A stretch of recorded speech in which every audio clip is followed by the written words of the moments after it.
사랑하는 성도 여러분, 오늘도 하나님의 은혜가 함께하는 성서학당이 되기를 바랍니다. 여러분 마음속에도 한 주간 살면서 많은 기도가 있으셨을 텐데 그 모든 기도들이 하나님께 상달되고 응답받게 되는 그런 복된 한 주간이 되기를 바랍니다. 오늘은 열왕기상 12장 13장을 중심으로 하나님 말씀을 상고해 보려고 합니다. 특별히 이제 12장은 오늘 우리가 이제 이야기로 풀어가면 좋겠는데요. 12장에는 이제 지난주에 함께 공부한 것처럼 아이야 선지자에 의한 예언에 따라서 나라가 분열되는 이야기가 실려 있습니다. 옷을 12쪼가리로 쪼개서 10쪼가리를 갖게 만든 그 상징적인 행동이 이제 실제로 역사 현장에서 벌어지는 그 장면이 기록되어 있습니다. 그게 바로 이제 솔로몬은 죽고 솔로몬의 아들 르호보암이 왕이 될 때에 이제 초반부터 이제 그 일이 벌어지게 됩니다. 자, 오늘 성경은 제가 이제 13장을 읽고 이제 나누겠지만은 12장부터 먼저 좀 점검하도록 하겠습니다. 르호보암은 다윗 왕의 손자입니다. 솔로몬 왕의 아들인데요.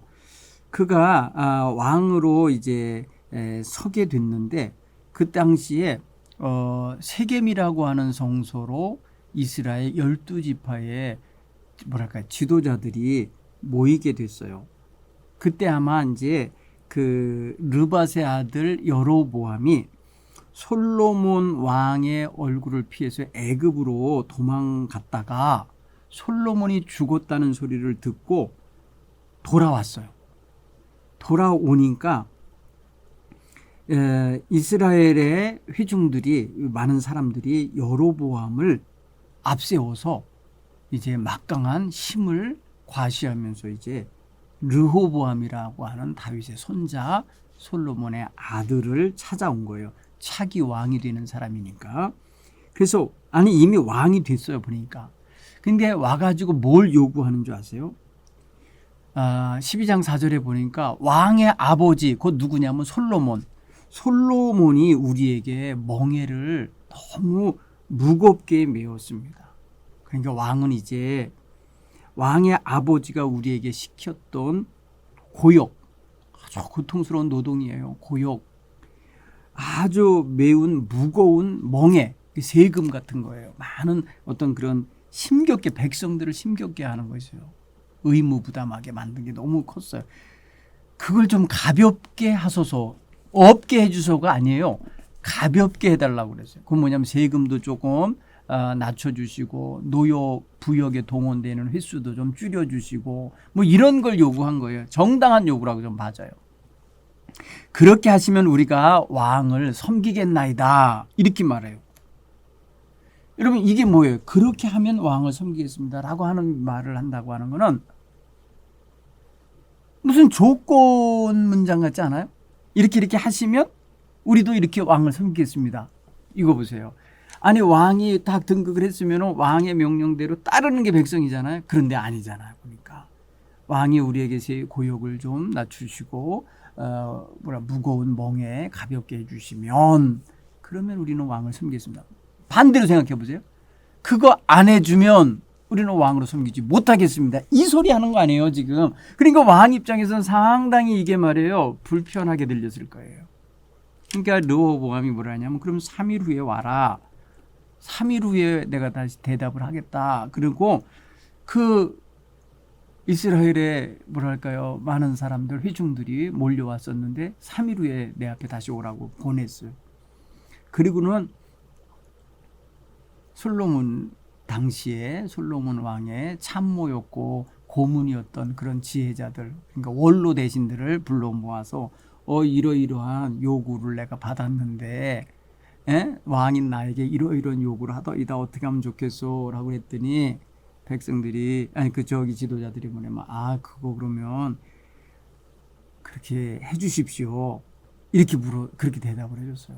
원로들은 왜냐하면 다 알잖아요. 원로들은 백성들이 정서를 알고 백성들의 신음소리를 알잖아요. 그냥 그렇게 자문을 구했더니 그렇게 가볍게 해달라고 하는 대로 해주세요. 이렇게 얘기를 해줬더니 조금 왕이 그래요? 이렇게 하면서 대답을 하지 않고 또 다시 다른 사람들에게 물었죠. 그게 뭐냐면 자기와 함께 자란 소년들에게 물었다고 성경은 12장 10절에 그래요. 소년들이 왕께 아뢰되 이르되 이 백성이 왕께 아뢰기를 왕의 부친이 우리의 멍에를 무겁게 하였으니 왕은 우리를 왜 가볍게 하라 하였은지 왕은 대답하시기를 내 새끼손가락이 내 아버지 허리보다 굵으니 내 아버지께서 너희에게 무거운 멍에를 매게 하였으나 이제 나는 너희의 멍에를 더욱 무겁게 할지라. 내 아버지는 책직으로 너희를 징계하였으나 나는 전갈 책직으로 너희를 징계하려. 젊은 참모들은 함께 자란 왕과 함께 한 연배 정도 되는 그런 젊은이들은 더 강한 압박과 그런 통치를 하겠다고 말하라고 했어요. 자, 이렇게 극과 극의 조언을 들은 임금은 결국은 3일 후에 백성들에게 젊은 자기와 함께 자란 소년들이 한 말대로 했어요. 어린 사람들의 자문을 따라서 포악한 말로 백성들을 위협했어요. 나는 더욱 무겁게 멍에를 매게 할 거다. 이렇게 더욱 강력한 책직질로 너희를 다스릴 거다. 이렇게 얘기를 했자 이때 이 말을 들은 백성들이 기가 막힌 거예요. 그렇죠? 성경은 이렇게 말해요. 15절에 12장 15절에 왕이 이같이 백성의 말을 듣지 아니하였으니 이 일은 여호와께로 말미암아 난 것이라. 여호와께서 전에 실로 사람 아히야로 느밧의 아들 여로보암에게 하신 말씀을 이루게 하심이라. 그래서 역사를 지금 주관하신 분은 여호와 하나님이 보니까 이렇게 되고 있는 거예요. 이미 아히야라고 하는 선지자가 옷을 12조가리를 잘라서 10개를 아예 여로보암에게 주면서 취하라고 했잖아요. 왕을 삼을 거라고 이미 말씀하는 대로 될 수밖에 없는 역사적 현실이 이렇게 전개된 거예요. 백성들이 와서 세금도 또 이렇게 멍에 그다음에 고역 이걸 좀 줄여달라고 가볍게 해달라고 했을 때 거절함으로써 벌어지는 일이에요. 그때 어떻게 말을 하나 보세요. 16절 굉장히 중요한 게 여기서 우리가 하나 볼 수 있어요. 아까 임금에게 와서 이렇게 해주시면 우리는 왕으로 섬기겠습니다 했을 때 조건 문장이 있었잖아요. 그것처럼 16절에 이렇게 말해요. 온 이스라엘이 자기들의 말을 왕이 듣지 아니함을 보고 왕에게 대답하여 이르되 우리가 다윗과 무슨 관계가 있습니까? 다윗의 이야기가 나와요. 할아버지 이야기거든요. 지금 이게 손주 임금하고 대화하다 말고 대화 내용 속에 다윗 이야기, 할아버지 이야기가 나와요. 왜 그렇겠어요? 다윗이 임금 되던 시절에 이스라엘 지파 지도자들하고 약속한 게 있거든요. 그게 사무엘하 5장에 나와요. 5장 1절 이하에 나오면 다윗이 12지파의 임금이 되던 시절에 12지파의 그 북쪽에 있었던 지파들이 어떤 문장을 어떤 그 조건을 가지고 와서 이야기했는지가 거기에 암시되어 있는 거예요. 실제로 다윗이 임금되던 시절에 다윗이 헤브론에서 7년을 다스리고 예루살렘에서 33년 다스렸다 그랬잖아요. 그럼 다윗 왕금이 7년 동안은 최소한 분열 왕국의 왕이었던 거예요. 유다 지파에만 왕이었던 거잖아요. 그런데 그가 예루살렘에서 33년을 다스릴 때 나머지 12지파 전체를 다 다스리는 임금으로서의 33년이에요. 그러니까 그 33년이 만들어지게 되는 그 기본 출발점에 백성들과 언약을 맺었거든요. 나는 너 당신들의 목자가 되겠고 당신들을 내가 양처럼 대하겠다. 백성들은 우리는 당신을 임금으로 섬기겠다. 이런 어떤 상호 간의 언약이 있었던 거예요. 그러니까 오늘 여기 르호보암하고 헤어질 때에 무슨 얘기를 하냐면 우리가 다윗과 이제 무슨 상관이 있습니까? 관계가 없다는 거죠. 이세 아들에게서 받을 유산이 없으나 이스라엘아 너희 장막으로 돌아가라. 여기서 이스라엘아 너희 장막으로 돌아가라는 걸 이거 해산하는 거예요. 이제 뭐랄까 임금 밑에 수하에 들어가지 말고 이제 각자 가자 갈 길 가자 이거예요. 다윗이여 이제 너는 내 집이나 돌아봐라. 여기서 왜 다윗의 이야기 자꾸 나와요?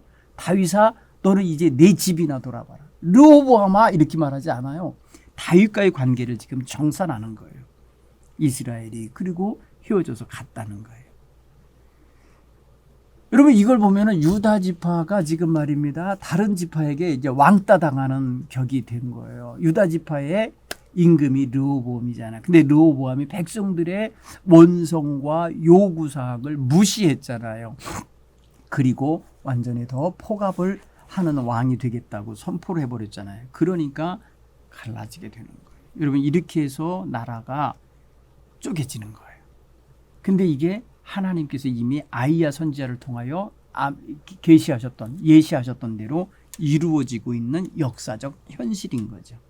자, 이렇게 돼서 이제 다윗은요 세겜 성소에서 급하게 도망치듯이 예루살렘으로 가게 돼요.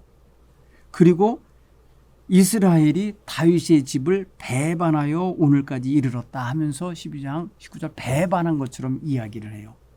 왜냐하면 이거는 유다 지파의 시각에서 기록된 성경이기 때문에 배반자로 보는 거겠죠. 예. 자, 이렇게 되자 온 이스라엘이 여로보암이 돌아왔다라는 걸 알고 그를 데려다가 공회에 청하여 이스라엘의 왕으로 삼아. 그러니까 북쪽으로 이 사람들이 갔던 사람들이 거기서 여로보암을 왕으로 추대하는 의식을 갖습니다. 20절에 보니까 12장 20절에 온 이스라엘이 여로보암이 돌아왔다 함을 듣고 사람을 보내 그를 공회로 청하여 온 이스라엘 왕으로 삼으니 유다 지파 외에는 다윗의 집을 따르는 자가 없으니라. 여기서 보면 이제 유다 지파 외에 한 지파 외에는 따르는 이가 없다라고 표현됐어요. 그리고 난 다음에 이제 르호보암은 이제 북쪽 지파들 이스라엘 족속과 싸우는데 평생 동안 싸웠다는 게 왕 있는 기간 동안에 계속해서 싸움만 하게 되는데 오늘 성경 표현에 보니까 21절에 군대를 소집하는 거 보니까 여로보암이 예루살렘에 이르러 유다 족속과 베냐민 지파를 모았다는 베냐민 지파 이야기가 여기 섞여 들어가요. 그러니까 유다 지파의 영향력 속에 아마도 사울 왕이 속했던 베냐민 지파는 아마도 이렇게 종속돼 있었던 것 같습니다. 그래서 그 택한 용사가 18만 명이었다 이렇게 돼요. 그리고 이스라엘 족속과 싸워서 나라를 회복하여 르호보암에게 이렇게 돌리려고 했다는 거예요. 근데 이때에 하나님 사람 하나가 또 등장합니다. 이제 전에는 아이야라고 하는 이제 친 여로보암 성향의 이제 선지자였잖아요. 그런데 보니까 르호보암 곁에도 또 한 사람의 선지자가 있는데 스마야라고 하는 사람이 있어요. 스마야가 여로보암과 유다 지파 온 족속에게 가서 말합니다. 너희는 싸우러 올라가지 말라. 여호와께서 말씀하셨다. 너희는 올라가지 말라. 너희 형제 이스라엘 자손과 싸우지 말고 각각 집으로 돌아가라. 이 일이 여호와 곧 나로 말미암아 난 것이다. 그랬지만 그들이 여호와의 말씀에 대하여 상당히 불편함을 가지고 아마 떠난 것 같아요. 성경 보면은 왜냐하면 그 다음에 계속 전쟁이 있거든요. 전쟁이 계속해서 르호보암과 북쪽 이스라엘 간 사이에는 계속 전쟁이 있기 때문에 가만히 보면은 하나님의 명령대로 너희는 올라가서 이스라엘 사람과 싸우지 말라 하신 말씀을 잠깐만 들은 것 같아요. 그런데 이제 자 북쪽에 왕이 하나 이제 여로보암이 모든 백성들이 추대를 받고 왕이 됐잖아요. 평민 출신의 왕이 나왔잖아요. 이 사람이 근데 한 정책이 그 왕이 돼서부터 한 정책 자체가 여호와 하나님의 율례와 법도를 어기는 행동을 해버려요. 그게 뭐냐면 나라의 남쪽과 북쪽에 제단을 쌓았는데요. 금송아지 제단을 만든다는 거죠. 한번 그 이야기를 한번 좀 제가 읽어볼게요. 여로보암이 에브라임 산지에 세겜을 건축하고 거기 살며 또 거기서 나아가서 분느엘을 건축하고 그의 마음에 스스로 이르기를 나라가 이제 다윗의 집으로 돌아가리로다. 이게 무슨 소리냐면은 나라가 분열돼 있잖아요. 이제 그런데 자기가 임금으로 있는데 뭔가 좀 약한 게 느껴지는 게 있어요. 왜냐하면 1년에 서너 차례 백성들이 예루살렘 성전으로 가잖아요. 성전으로 몰려가는 걸 보면서 아, 이러면 안 되는데 라고 하는 걸 느낀 거예요. 그래서 뭘 했냐면요. 12장 27절에 보니까 만일 이 백성이 예루살렘에 있는 여호와의 성전에 제사를 드리고자 하여 올라가면 이 백성의 마음이 유다 왕 된 그들의 주 르호보암에게 돌아가서 나를 죽이고 유다 왕 르호보암에게로 돌아가리로다. 위협감을 느낀 거예요. 위기감을 느낀 거예요. 이 종교적인 행사 때문에 절기와 이런 제사를 위해서 예루살렘으로 번질나게 백성들이 가니까 아, 그러면 이 백성들의 마음이 뺏기겠구나. 그래서 아예 국경을 차단하고 뭐랄까 백성들을 예루살렘에 못 가게 막는 정책을 한 거예요. 그래서 이에 계획을 세웠어요. 28절에 두 금송아지를 만들고 무리에게 말하기를 다시는 예루살렘으로 올라갈 것이 없도다. 이스라엘아, 이는 너희를 애굽 땅에서 인도하여 올린 너희 신들이라 하고요. 복수를 썼어요. 신들이라. 하나는 베델에 두고 하나는 단에 두다. 베델은 남쪽이고요. 단은 북쪽이에요. 이스라엘 북쪽 나라에 보면 그렇게 딱 나눠놓고 백성들로 하여금 못 가게 했어요. 근데 이 성경은 뭐가 됐어요? 30절에 보면 이 일이 죄가 되었으니 이렇게 이 백성들이 단에서까지 가서 그 하나에게 경배함이더라. 그가 또 산당을 짓고 레위 자손이 아닌 보통 사람을 제사장으로 삼고, 보통 여러분 아론의 자손이 제사장 돼야 되잖아요. 그런데 북쪽에 있는 레위인이 아닌 일반인을 택해서 보통 사람으로 제사장을 삼게 했다는 거예요. 그 다음에 8째 달과 15, 그 달 15일 날 절기를 정해서 유다 절기와 비슷하게, 날짜 비슷하게 만들어서 제단에 올라가서 거기서 제사를 지내고 산당 제사를 드리게 했다는 거예요. 이게 뭐예요? 33절에 보면 그가 자기 마음대로 정한 달, 8째 달, 15째 날을 이스라엘 자손을 위하여 절기를 정하고 베델에 쌓은 제단에 올라가 분향했다. 보세요. 여로보암이 자기 나라가 다시 르호보암 솔로몬의 아들에게로 돌아갈까 봐 막아낸 정책이 바로 종교 정책인데, 우상의 제단을 만든 거예요. 송아지 우상을 2개를 만들어서 북쪽과 남쪽에 세워놓고 예루살렘에 갈 필요 없다. 그래요. 여러분, 예루살렘에 올라가는 게 7째 달이거든요. 7째 달에 대속죄일도 있고요. 그날 나팔절을 지키고요. 그때 커다란 행사를 하거든요. 보통 이스라엘 백성들이. 근데 초막절도 지키고 그 무렵에, 그러니까 백성들의 마음이 쭉 뺏기니까 안 되겠다 싶어서 막은 거예요. 이게 바로 죄가 됐고 악이 되는 거예요. 나중에 이것 때문에 하나님은 여로보암의 집안을 망하게 만드는 원인이 돼요. 참 좋은 기회를 받았다가 이런 기가 막힌 일을 저지르게 됨으로써 망하게 되는, 시작부터 악을 행하고 시작부터 하나님의 명령대로 하지 않고 하나님의 말씀에 순종하지 않은 사람이 되고 말아요. 자, 13장에 또 한번 가볼까요? 13장에 보면은 이제 하나님의 사람을 이제 유다로부터 베델에 보냅니다. 그때 이제 여로보암이 그곳에서 분향하다가 그를 만나게 되는데, 한번 그 이야기를 한번 제가 읽겠어요. 1절로 13장 1절로 한 30절까지만 읽겠습니다.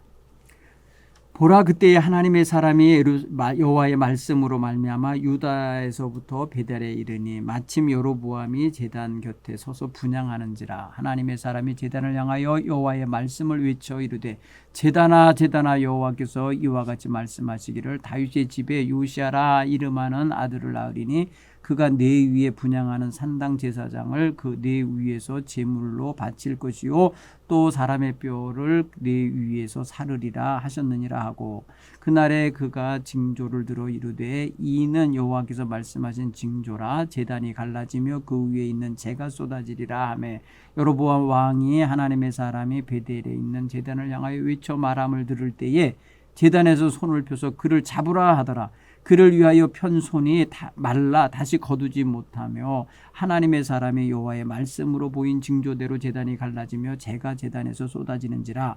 왕이 하나님의 사람에게 이르되 정하건대 너는 나를 위하여 네 하나님 여호와께 은혜를 구하여 내 손이 다시 성하게 기도하라. 하나님의 사람이 여호와께 은혜를 구하니 왕의 손이 다시 성하도록 전과 같이 되니라. 하나님 왕이 하나님의 사람에게 이르되 나와 함께 집에 가서 쉬라. 내가 네게 예물을 주리라. 하나님의 사람이 왕께 대답하되 왕께서 왕의 집 절반을 내게 준다 할지라도 나는 왕과 함께 들어가지 아니하고 이곳에서 떡도 먹지 아니하고 물도 마시지 아니하리니 이는 곧 여호와의 말씀이 내게 명령하여 이르시기를 떡도 먹지 말며 물도 마시지 말고 왔던 길로 돌아가지 말라 하셨음이니라 하고 이에 다른 길로 가고 자기가 베델에 오던 길로 돌아가지 아니하니라.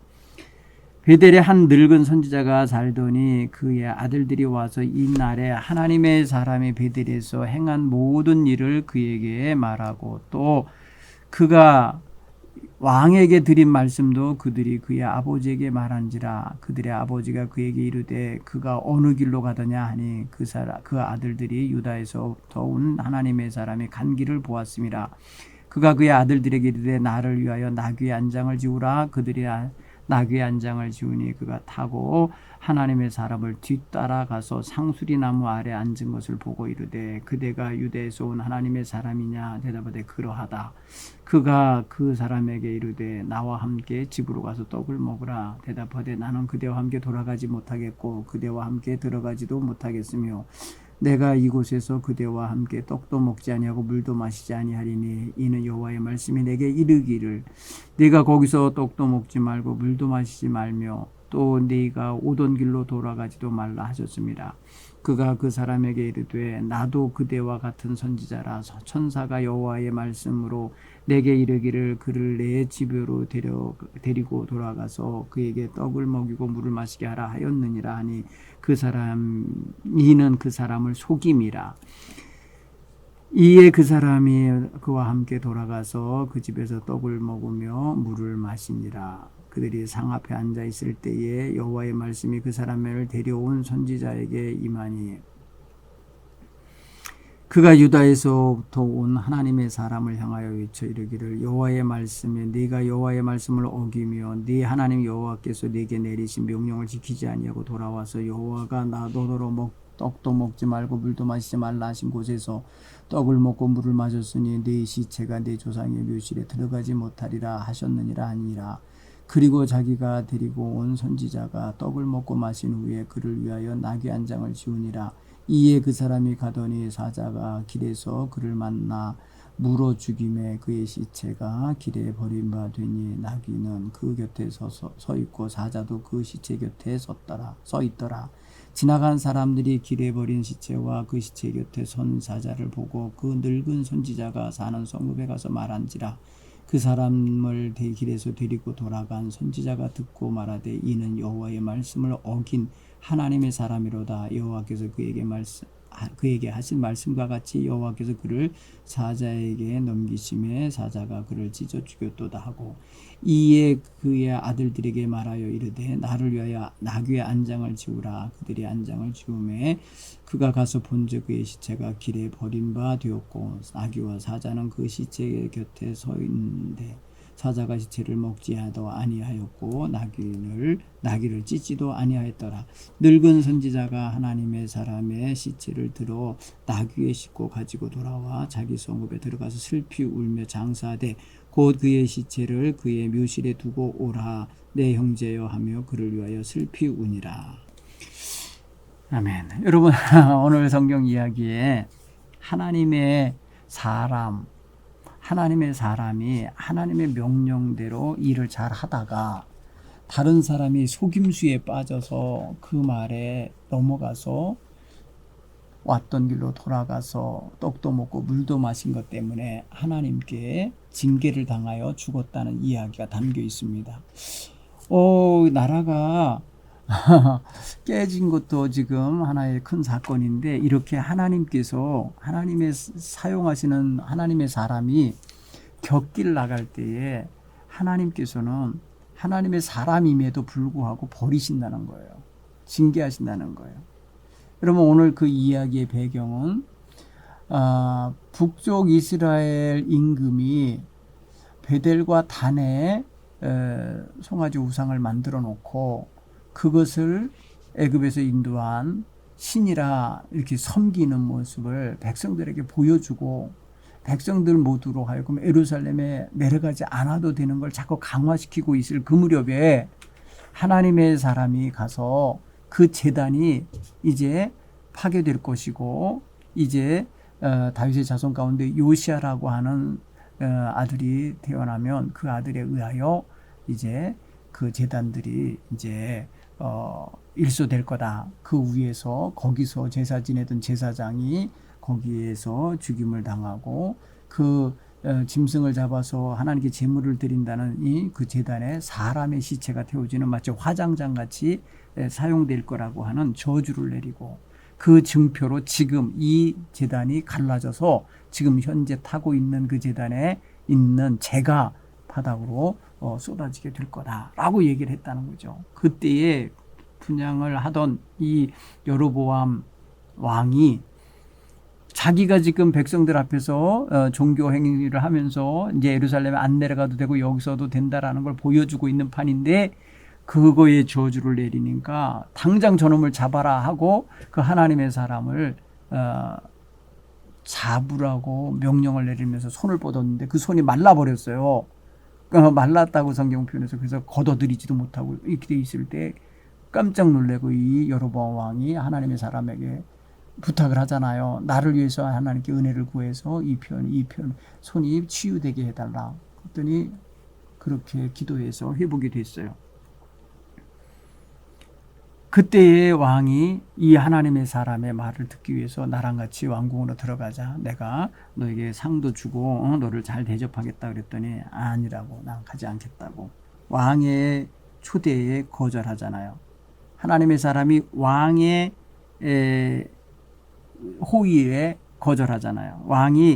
왕의 집 절반을 준다고 그래도 나는 들어가지도 않고 가서 먹지도 않고 마시지도 않을 겁니다. 그리고 하나님 말씀하세요. 왔던 길로 돌아가지도 말라고 하셨기 때문에 그래 안 간다고 하면서 거절하면서 다른 길로 갔습니다.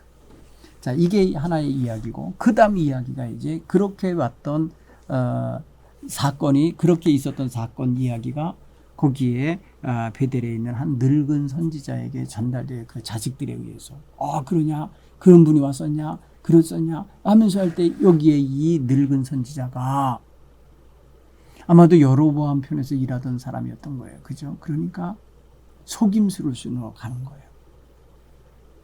하나님의 명령을 받은 하나님의 사람은 되돌아가지도 않고 그곳에서 주는 물도 떡도 먹지 않겠다고 하고서 거절하고 가고 있다는 사실을 알고 그 가는 길을 어느 길로 갔냐 하고서 쫓아가잖아요. 쫓아가서 내가 지금 하나님의 사자 천사가 당신을 초대해서 대접하라고 했습니다 하면서 속일 때에 여기서 하나님의 사람이 속임을 당해버려요.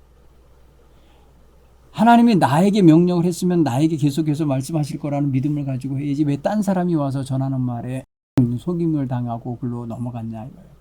결국은 그걸로 인해서 속임 당하고 뒤돌아가서 그 늙은 선지자의 집에서 먹고 마시고 다시 마실 때에 하나님께서 그 늙은 선지자 입에다 말합니다. 네가 어째 하나님의 사람이 돼서 하나님이 하지 말라는 일을 먹지도 말고 마시지 말라고 돌아오지도 말라고 하는 걸 왜 했냐 하면서 책망하는 거가 등장해요. 이제 너는 죽게 될 거고 네 시체는 네 조상의 묘에 들어가지도 못할 거다. 너 객사할 거다 이 소리예요. 이렇게 명령을 했어요. 그리고서 나귀의 안장을 지워주는 걸 보고 타고서는 가다가 길에서 사자를 만나서 사자에게 잡혀 죽었다는 거죠. 그 사자가 보통 사자는 사냥을 하는 짐승인데 사람을 죽여놓고 먹지도 않고 거기에 있는 나귀도 잡지 않고 그대로 있더라는 거죠. 이걸 보고 늙은 선지자 이게 하나님의 사람 맞고 하나님이 보낸 게 맞고 하나님이 말씀하신 대로 이루셨구나라는 걸 생각하고 그는 그 시체를 나귀에 싣고 돌아와서 쓸쓸하게 그를 자기 묘실 자기를 위해서 파놓은 무덤에다가 묻고 슬픈 장례를 치러주는 장면이 오늘 읽은 말씀이에요. 여러분 여기에 뭐가 있나 가만히 보십시오. 우리는 신앙생활을 하다 보면은 말 잘하는 사람 말에 현혹돼서 빠질 때도 있고 재미있게 설교하는 목회자에게 빠질 때도 있어요. 중요한 건 여러분 하나님에게 집중해야 돼요. 우리는 하나님의 말씀에 집중하고 살아야 돼요. 하나님의 명령에 순종하며 하나님께서 하라시는 그 길로 향하여 가야 되는 거예요. 오늘 여러분 하나님의 사람이 유다로부터 하나님의 말씀을 따라서 왔다 그랬어요. 그렇죠? 하나님의 말씀으로 말미암아 13장 1절에 보라 그때에 하나님의 사람이 여호와의 말씀으로 말미암아 유다에서부터 베델에 이르니 이렇게 표현했어요. 여호와의 명령을 받은 거란 뜻이겠죠. 그렇죠? 유다로부터 베델에 온 이 사람은 분명히 그 여로보암이 만든 제단과 그 행위들에 대하여 하나님의 메시지를 전하러 온 거잖아요. 그렇죠? 여러분 그때 왔을 때 무슨 일이 있었냐 그러면 마침 여로보암이 제단 곁에 서서 분향할 때예요. 그렇죠? 여러분 하나님의 사람이 유다에서부터 베델에 왔을 때에 벌어지고 있었던 일이 뭐냐요? 북쪽의 임금, 10지파를 다스리는 임금이 하나님이 허락하지 않은 짓을 하고 있었잖아요. 예루살렘에 와서 제단을 드리고 예배를 해야 될 자가 베델이라는 곳에 우상의 제단을 만들어 놓고 분향하고 있었다. 종교 행위를 하고 있는 거 아니에요? 그런 장면을 보게 된 거예요. 그러니까 타락하여 있는 모습의 현장을 본 거예요. 현행범인 거예요. 한마디로 말하면 하나님 앞에 지금 현행으로 죄를 짓고 있는 장면을 하나님의 사람, 하나님이 보낸 사람이 보고 바로 그때에 거기에 대해 예언을 선포하죠. 하나님의 사람이 뭐라고 제단을 향하여 선포하는가 보세요. 2절에 보면 제단아 여호와께서 이같이 말씀하시기를 다윗의 집에 요시아라 이름하는 아들을 낳으리니 그가 내 위에 분향하는 산당 제사장을 내 위에서 제물로 바칠 것이고 사람의 뼈를 내 위에서 사르리라. 제단에 향하여 그 베델에서 세운 제단이 어떤 용도로 이제 앞으로 쓰이게 될 거냐?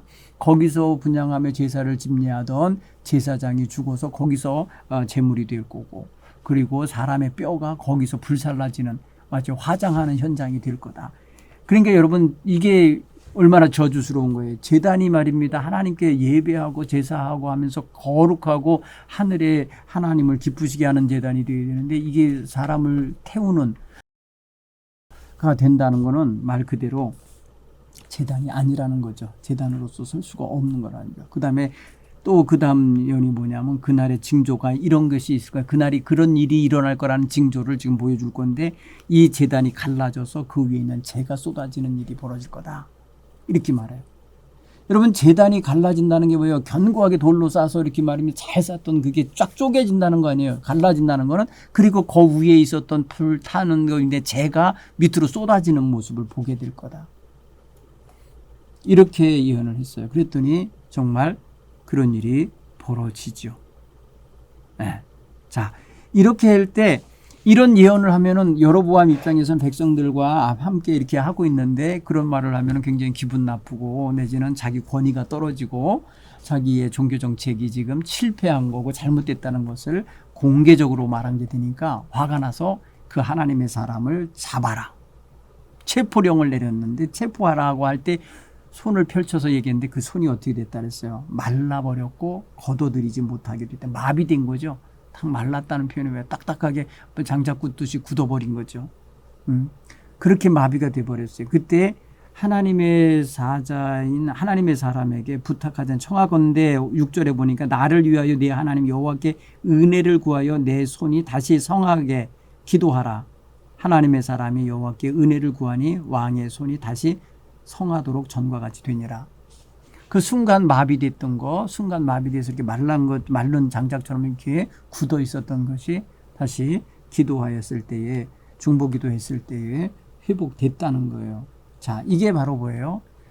이 여로보암은 그 순간, 이게 지금 장난으로 한 소리가 아니구나라는 걸 아는 거야. 하나님의 사람이라는 걸 알아차린 거예요. 그러니까 하나님의 사람아가 뭐 얘기하잖아. 하나님의 사람아, 하나님의 나를 위하여 하나님께 은혜를 구하여 내 손을 좀 성하게 해달라고 하나님의 사람에게 부탁하는 거 아니에요. 여러분 이 부분을 가만히 좀 묵상해 보세요. 여로보암 지금 말입니다.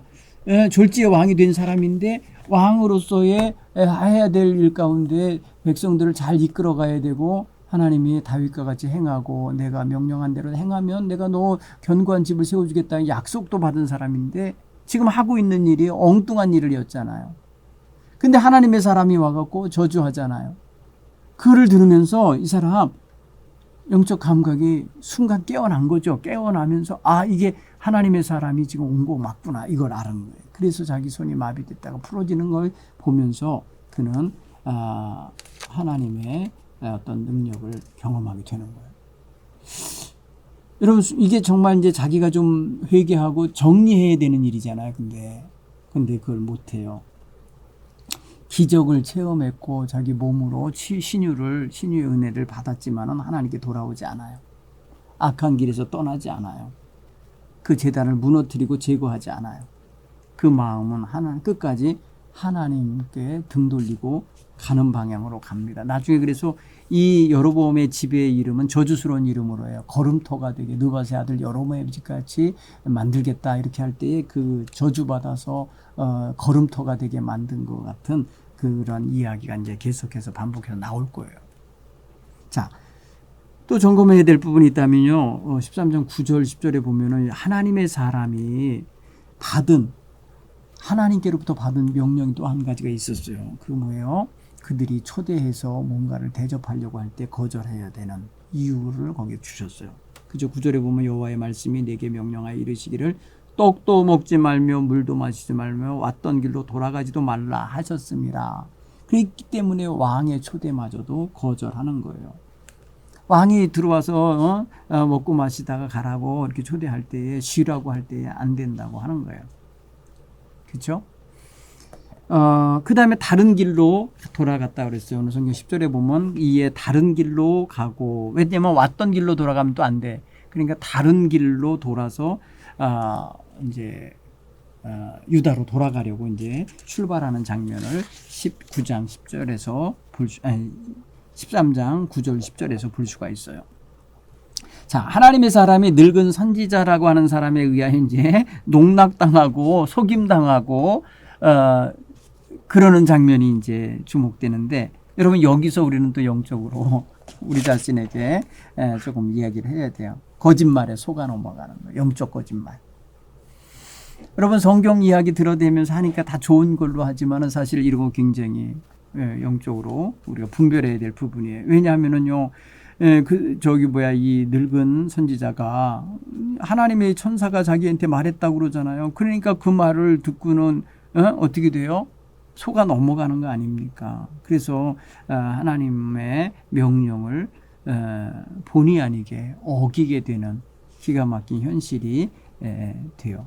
오늘 성경 표현에서 보면 계속해서 거기서 먹지도 말고 마시지도 말고 왔던 길로 돌아가지도 말고 이런 이야기가 반복적으로 계속해서 이렇게 메아리처럼 들리는데, 사실 타락한 자들과 영적으로 타락하여 하나님을 대적하고 있는 그 길로 가는 사람들과 먹고 마시는 일과 함께 교제하고 사귀는 일은 합당한 게 아닌 거를 말해주는 거죠.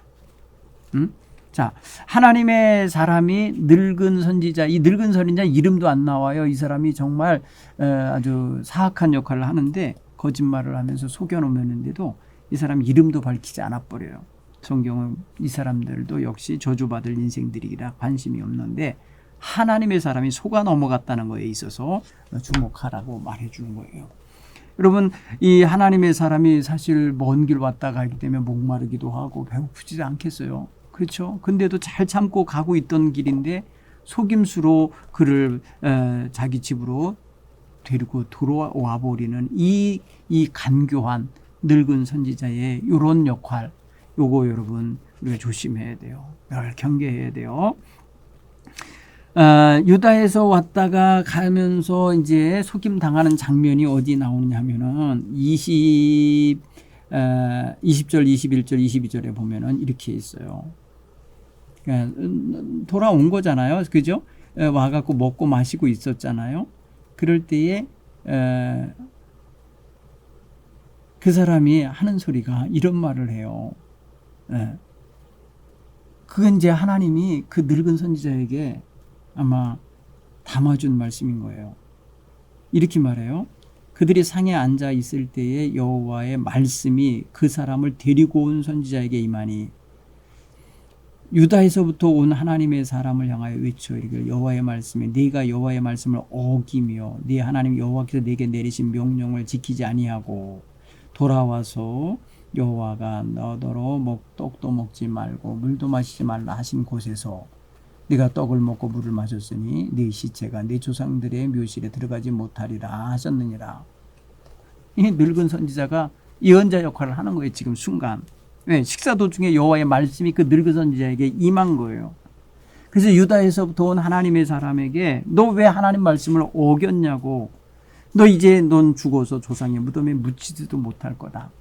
이렇게 심판을 선고한 거예요. 여러분 이 속임 당한 이 하나님의 사람, 속임 당한 이 하나님의 사람처럼 백성들이 여로보암에게 속임 당하고 있는 거고, 여로보암을 보좌하는 그런 늙은 선지자 같은 인간들에게 지금 백성들이 전부 다 베델 종교에 빠지도록 지금 유혹을 당하고 있는 상황인 거예요. 상징적으로 지금 보여주고 있는 거예요. 그렇지 않습니까? 하나님의 사람이 타락하게 되는 게 일순간이잖아요.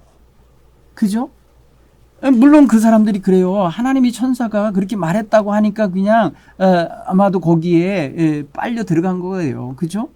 그죠? 그래서 하나님께서 마치 늙은 선지자를 보내서 자기를 초대해서 먹여주는 것인 줄 알고 착각하고 따라간 거 아닙니까? 그죠? 이렇게 표현했어요. 그 유혹하는 장면을 보세요. 그 늙은 사람이 나귀 타고 쫓아갔어요. 상수리 나무 안에 있는 것을 보고 그 사람에게 말합니다. 이렇게 했어요. 나와 함께 집으로 가서 떡을 먹으라. 대답하되 나는 그대와 함께 돌아가지 못하겠고 그대와 함께 들어가지도 못하겠고 내가 이곳에서는 그대와 함께 떡도 먹지 아니하고 물도 마시지 아니하라. 여기까지 지키고 있어요. 그 늙은 선지자와 그 베델에서 온 하나님의 사자가 만났을 때 여기까지도 지키고 있어요. 그런데 하나님께서 그렇게 했다는 명령을 마음에 새기고 있는 거예요. 그런데 이 18절에 보면은 이게 진짜 욕 나오는 거예요. 어떻게 나오나 보세요. 그가 사람에게 이르되 나도 그대와 같은 선지자라. 웃기고 있어요. 지가 왜 하나님과 사람과 같은 선지자예요? 에? 아니거든요. 그리고 말합니다. 천사가 여호와의 말씀으로 내게 이르기를. 천사가 말을 했다고 거짓말을 해요. 그래서 그들을 내 집에 데리고 가서 들어와서 그의 떡을 먹이고 물을 마시게 하라고 했다는 거예요. 이게 거짓말이에요, 다. 그 끄트머리에 이렇게 말해서 성경이 이는 그 사람을 속임이라.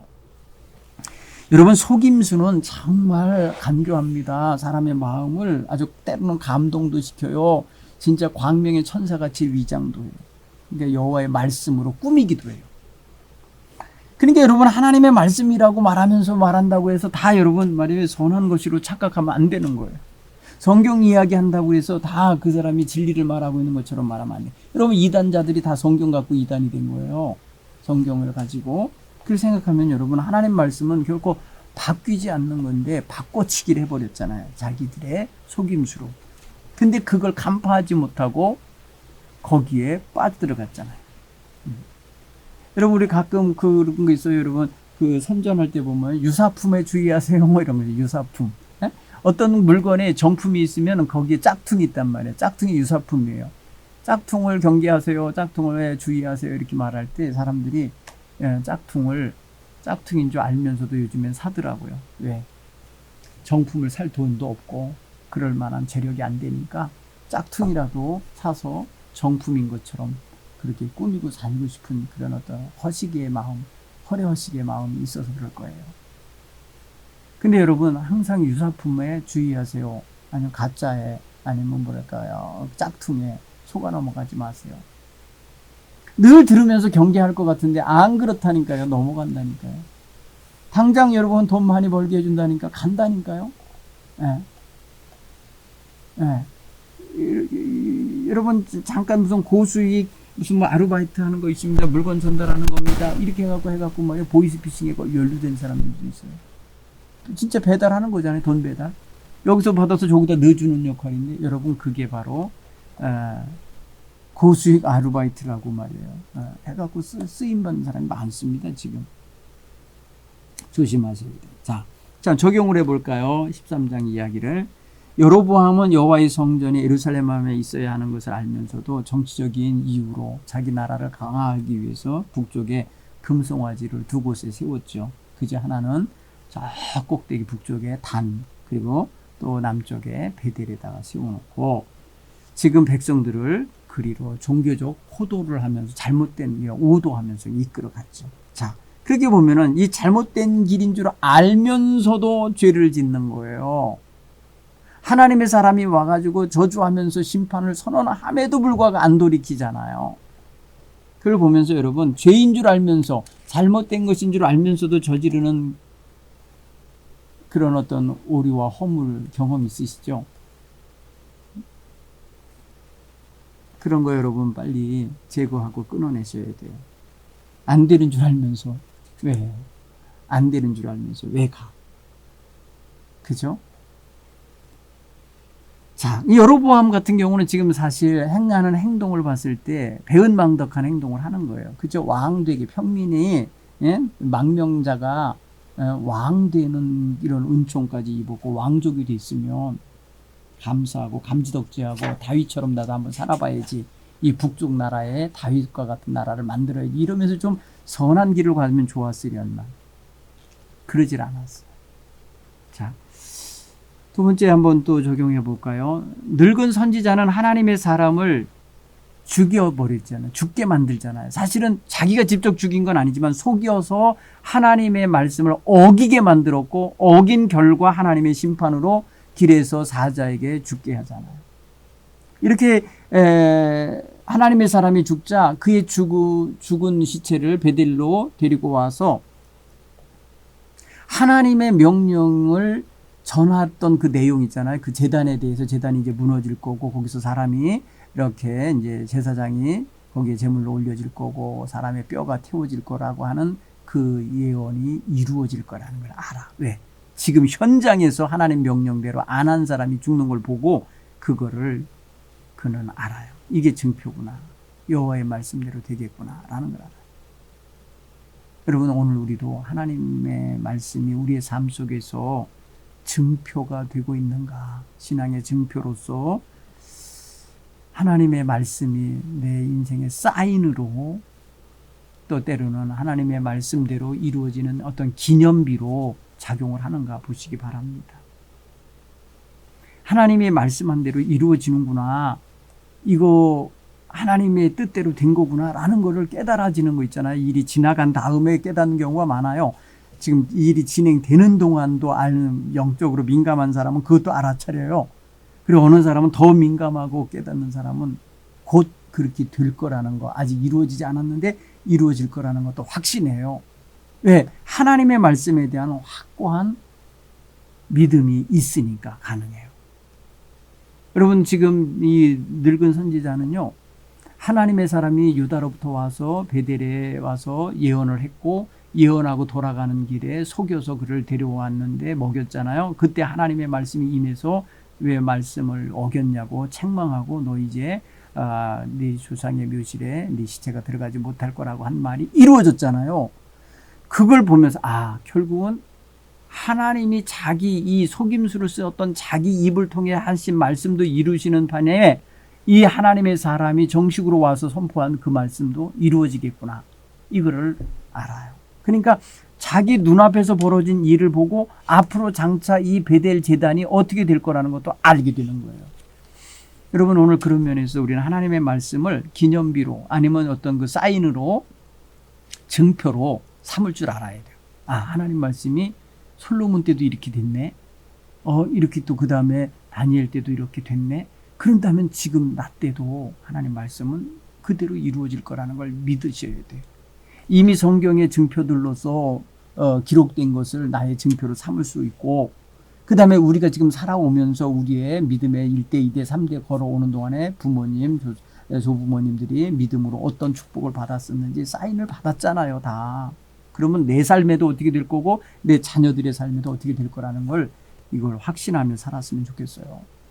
하나님 말씀에 대한 확고한 어떤 그런 믿음을 가지시기 바랍니다.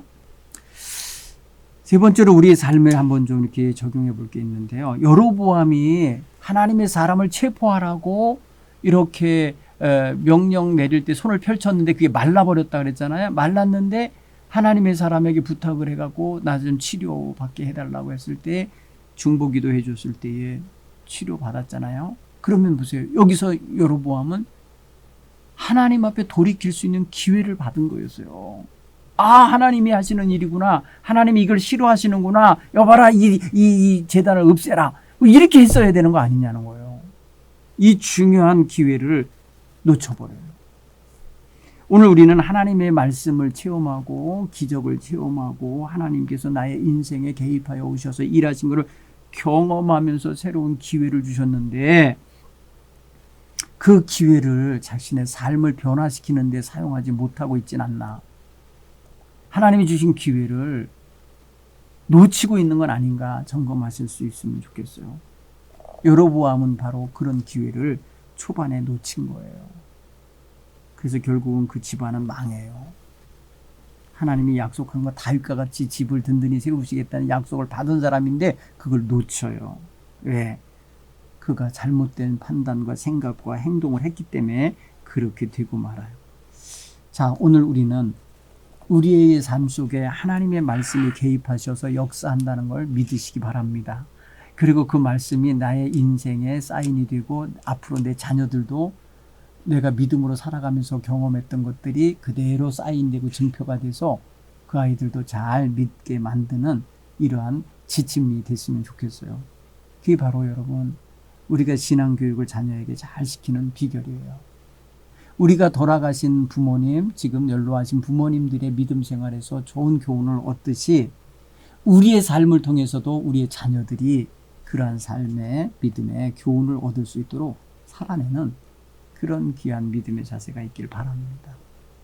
오늘 13장에 등장하는 이 하나님의 사람의 실수, 잘못된 말에 속아 넘어가는 거, 그러니까 거짓, 짝퉁에 뭐랄까요, 속아 넘어가는 모습, 이런 걸 보면서 우리가 이 시대에 광명의 천사로 위장하고 다가오는 이단자들의 속임수에 빠지지 말고 또 그릇된 가르침을 하는 그런 유튜브나 아니면 그런 말씀에 빠지지 않게 되기 바랍니다. 그거는 정말이지 우리의 영적으로 굉장히 큰 뭐랄까 손해가 돼요. 한번 큰 상처받고 좌절하고 나면요 다시 하나님의 앞에 믿음으로 바로 서가는 게 얼마나 어려운지 모릅니다. 오늘 저와 여러분 그런 믿음의 자세를 다시 한번 경각심을 갖고 세워내는 기회가 되기를 간절히 바랍니다. 오늘은 여기까지 공부하겠습니다. 여러분 성경을 다시 11장부터 13장까지 한번 더 읽어보시고 다음 주에는 그 이후를 더 공부할 텐데 14장, 15장, 16장을 더 좀 읽어오시기 바랍니다. 감사합니다.